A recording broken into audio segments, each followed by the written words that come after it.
Good morning, students. Good morning, sir. I welcome all the students of class 11 Commerce of Joan Navodaya Vidyalaya in my English class.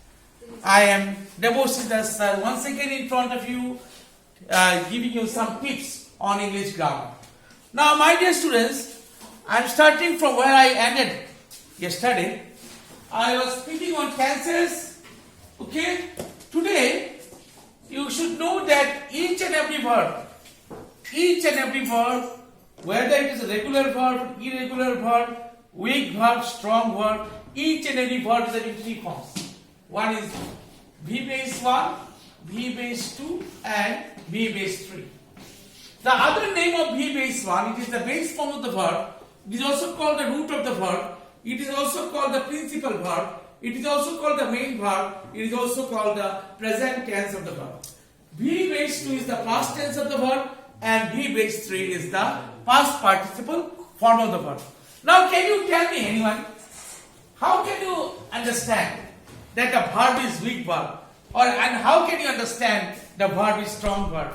Yes, Kritikanjali, can you guess anything? Sit down. Anybody, can you guess which verbs are finite verbs and which verbs are non-finite verbs? In finite verbs, what are you getting? You will get tenses. You can know the tense of the verb. Okay? Exactly, you can know the tense of the verb. That is finite verb. Numbers you can know the tense. Okay? So, but in non-finite, you will not be knowing the tense. That is the difference, main difference between finite and non-finite. Say, what are you getting in non-finite? So you will be getting participle or gerund. Say, if I start one sentence like this, sing plus ing. Then singing, if I start a sentence with singing, that is called gerund, sing plus ing. Okay, and afterwards, if there is ing in the middle of the sentence, that will be present participle. Present participle, the other name is ing verb or ing form. Now, you may ask me the question, what is the difference between gerund and verbal noun? Anybody? What is the difference between a gerund and a verbal noun? Say, I am writing two sentences, you see. He was engaged in reading a book. This is sentence number 1. This is sentence number 1. And sentence number 2 is he was engaged in the reading of a book. This is sentence number 2. So both are ing verb, no? In reading a book, this is also reading of a book. Both are ing verb. In one sentence, this ing verb is gerund, and the other sentence is verbal noun. Can you differentiate? So in this sentence, okay, this is reading is gerund, and in this sentence, reading is what? Verbal noun. Why? Because in verbal noun you get this definite article followed by preposition. Okay, definite article plus ing verb plus preposition is format you get, that is verbal noun, and only ing verb, that is gerund. Okay, so thus you can differentiate a verbal noun from a gerund. Now, weak verb is strong verb. How can you understand? The verb is weak verb and the other verb is strong verb. Anybody? Any idea? Can you guess? No. Weak verb, there are 3 rules. Rule number 1 of weak verb states that, okay, while forming the past tense, when last letter D is changed into last letter T, you see last letter D is changed into last letter T, while forming the past tense, then the verb is weak verb. This is rule number 1. Say, last letter D is changed into last letter T. Here also last letter D is changed to last letter T. Look at the blackboard, everybody. So, when we are switching over from V base 1 to V base 2, last letter T, while forming the past tense of the verb, last letter D is changed to last letter T. The verb is weak verb. This is rule number 1. Rule number 2 states that when V base 1, V base 2 and V base 3 remains the same. Say cost, put,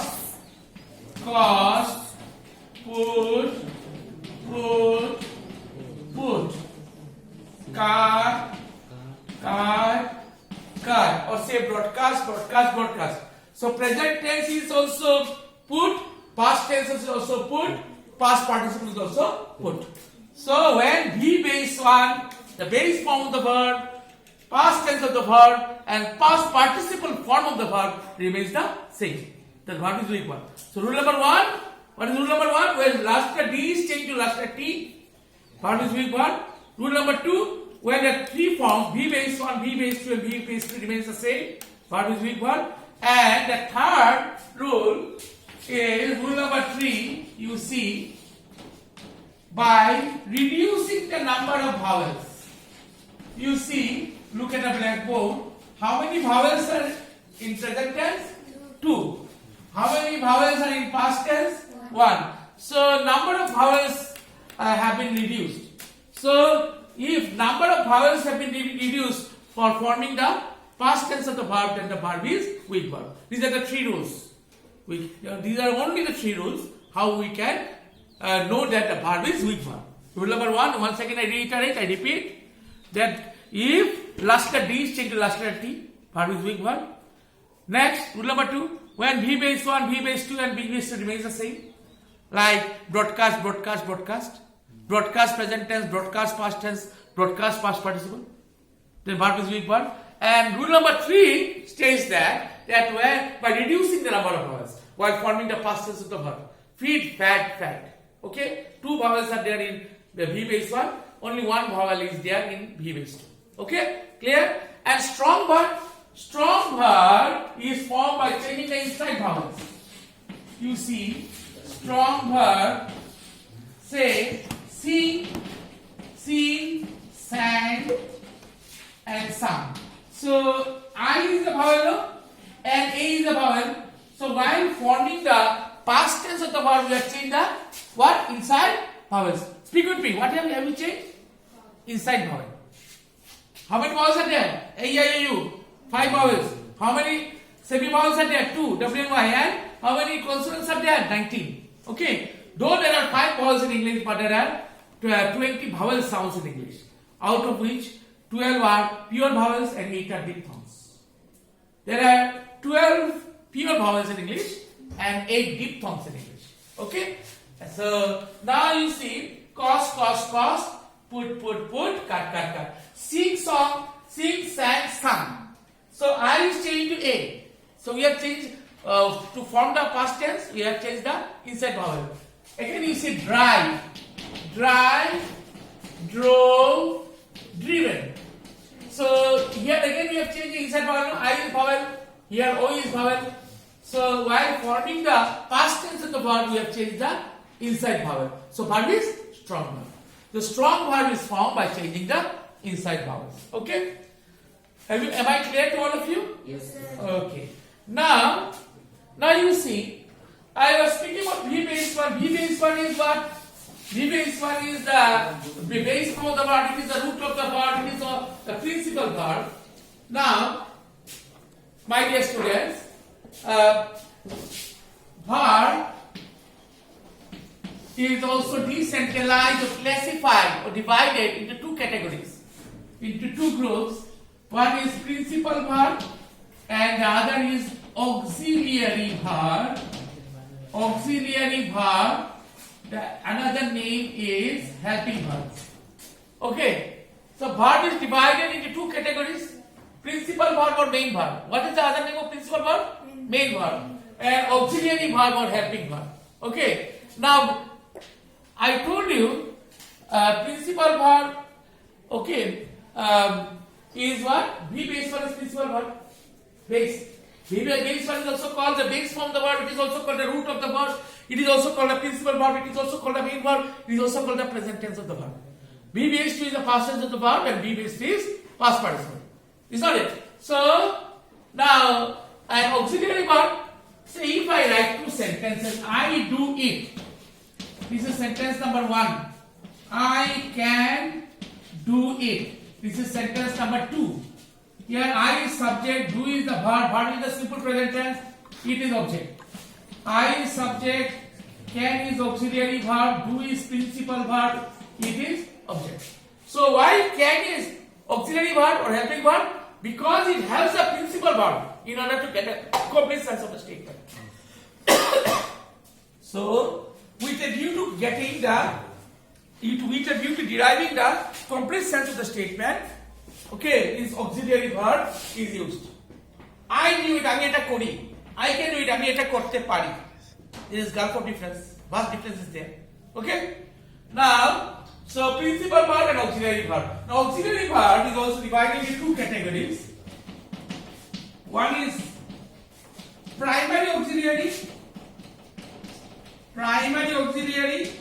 and the other is model auxiliary. Primary auxiliary and model auxiliary. Okay, so auxiliary verb is also divided into two categories: primary auxiliary and model auxiliary. Now, primary auxiliaries are 3 number: be, have, and do. Be, have, and do. These 3 are primary auxiliary. Okay. Now, the charts of be is like this: am, is, was, are, were, been. Singular number, plural number, present tense, past tense, present tense, past tense, past participle. The whole thing is known as family of be verb. Family of be verb. Okay. Primary auxiliary, again I repeat, there are 3 primary auxiliaries in English: be, have, and do. Am, is, was. Am and is, these are used in case of present tense singular number. Was in case of past tense singular number. Are is used in case of present tense plural number. Where is used in case of past tense plural number. And been is the past participle form of all those be verb. The whole thing is known as family of be verb. Okay. Now, do, does, did. Do we use in case of first person, second person, and plural number. Does in case of third person singular number. Did in case of past tense. Okay? Understood? Then have, has, had. Have we use in case of first person, second person, and plural number. Has in case of third person singular number, and had in case of past tense. Okay? Am I clear to all of you? Yes, yes. Thank you so much for giving a patient hearing.